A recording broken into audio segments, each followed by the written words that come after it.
Kibaki, President Uhuru Kenyatta, and right now President William Ruto, Mr. Speaker.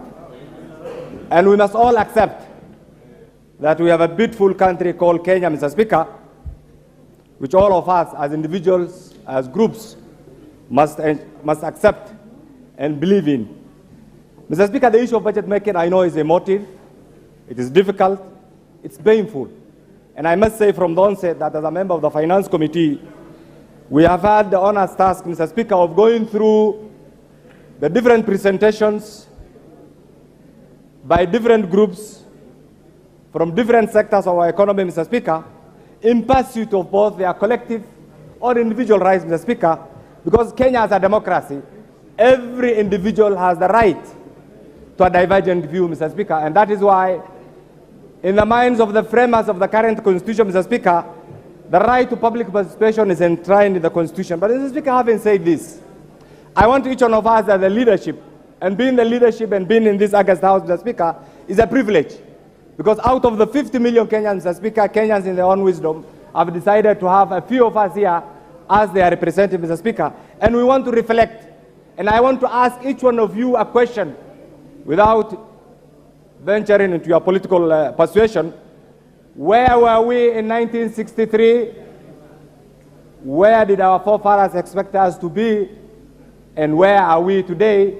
And what is expected each one of us to do so that Kenya joins the League of Developed Nations, Mr. Speaker.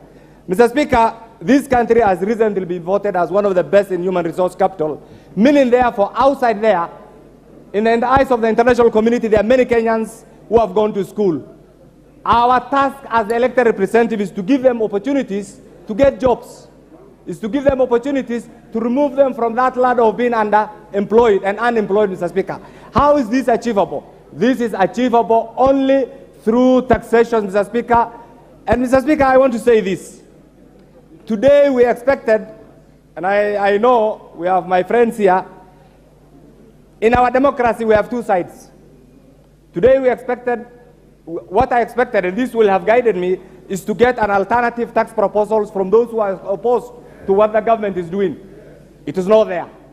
We expected to see an alternative budget proposal. We are not seeing it, Mr. Speaker. What is there, Mr. Speaker, is a government elected by the people of Kenya implementing their manifesto, Mr. Speaker. And therefore denying them the right to pursue their manifesto, Mr. Speaker, is an infringement of both their rights as individuals, as government, Mr. Speaker, and even to the people of Kenya, Mr. Speaker. And I want to say this as a member of the Finance Committee, having gone through this, and having said taxation is a painful thing, Mr. Speaker, I stand to support the finance bill as it is, Mr. Speaker. Mr. Speaker, you have been around as a person of immense institutional memory, Mr. Speaker. Mr. Speaker, look at the missed opportunities. This country, because of the fear of the unknown, we have stagnated. We have lost our stature as an economic hub. It's simply because we sit somewhere there. Look at what is happening to the GDP of Ethiopia. Look at what is happening to the GDP of Tanzania. Look at what is happening to the GDP of Uganda.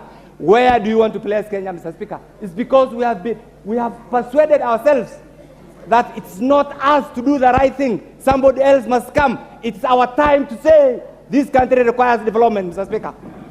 It's our time to say, as members of the 13th Parliament, what the government is proposing, bring the alternative. And let me tell you this for free.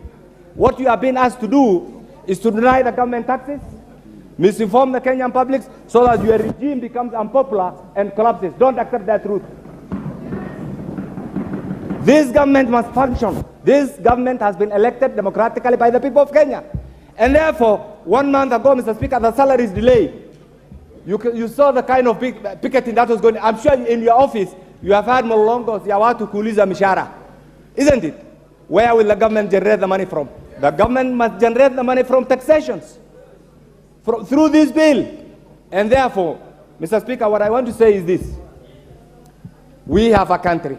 This country must move on. This is the final takeoff for the Republic of Kenya. And please, civility is not cowardice. Lotte. Okay, give him a minute. Civility is not cowardice. It's part of our democracy. Let's debate. This is a debating chamber.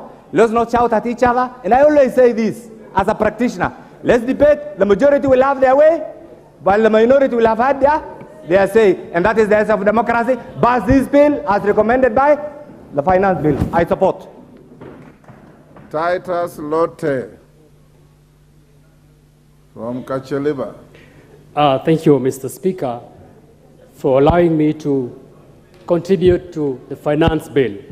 Mr. Speaker, as a member of this respected House, and also a member of the society that has a mental capacity to think, I want to contribute